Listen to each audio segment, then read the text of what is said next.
tem problemas para os professores e professoras dos anos iniciais e tem problemas para os professores e professoras dos anos finais e do ensino médio. Acho que os estudos todos mostram que a formação do professor, ela precisa ajudar o professor a saber o que ensinar. Então, ele precisa conhecer matemática. É difícil ensinar o que você não sabe. Por isso que, muitas vezes, a formação do professor na pedagogia, ela é deficitária, porque ele já não traz uma boa formação em matemática da escola básica. E aí, a pedagogia também não ajuda para ele saber o que ele tem que ensinar. Ao mesmo tempo, você tem o contrário, porque além de saber o que você tem que ensinar, você tem que saber quem é essa criança, esse estudante para o qual você vai dar aula e como é que você vai dar essa aula. E aí, muitas vezes, o problema nos anos finais e no ensino médio, o que é? Você sabe a matemática, mas você conhece pouco do adolescente, você conhece pouco do jovem, sabe pouco como é que ele aprende e não sabe ensinar a matemática que vai ser ensinada lá. Então, é tanto que é interessante que os dados de avaliação no Brasil mostram que, de uma certa forma, nós universalizamos o fracasso em matemática, infelizmente. Mas os dados são piores nos anos finais e no ensino médio. Quanto mais tempo na escola, maior a ansiedade matemática, maior descolamento com a aprendizagem. E a ansiedade matemática, ela é uma coisa que existe, ela não é uma ficção científica. Até o PISA já mediu, né? O PISA mediu, até porque existem estudos acadêmicos a respeito disso. O PISA diz que o Brasil é um país no qual a ansiedade matemática é muito grande.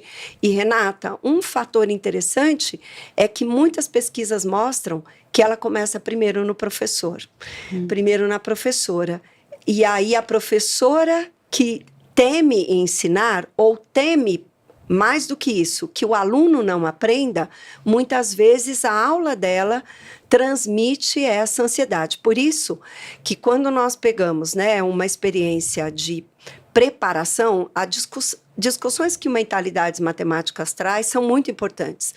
Já estão previstas, inclusive, na Base Nacional Comum Curricular, que é você aprender a resolver problemas e resolver problemas para aprender, você se comunicar matematicamente, fazer representações de muitos tipos, inclusive a visual, ter argumentação, isso tudo já está previsto. Os movimentos de educação matemática no Brasil, eles já falavam dessas coisas. Qual é a diferença? A diferença é que você alinha tudo isso aos processos de neurociência e organiza isso na formação do professor. Então, você vai mostrando ao professor, à professora, que eles são capazes. Isso é uma coisa que o Brasil está devendo na formação, tanto na formação inicial, quanto na formação continuada dos professores. Eu acho que um ponto que você tocou aí, que é a ansiedade matemática, né? O Brasil, no estudo de 2012 do PISA, mostrou que o Brasil é um dos países cujo o índice de ansiedade é dos mais altos do mundo. Então, se imagina que tem uma correlação direta entre nível de ansiedade, quanto maior o nível de ansiedade, menor o seu desempenho matemático. E tem uma razão por isso, né? Quando a gente fala dessa ansiedade matemática, aí os estudos de neurociência, eles trazem o seguinte: quando a gente se depara com um problema matemático, né, a pessoa fala, quanto que é 2 mais 2? Rápido, rápido, me passa essas questões, ativa um lugar que é a mesma área do cérebro que é ativada quando você vê um animal peçonhento. Ou seja, quando você vê uma equação matemática, vai ter medo da matemática, ou você corre, né? Ou você luta, ou você foge. Então, como é que uma criança vai aprender quando se ela está o tempo inteiro com aquela taquicardia, né?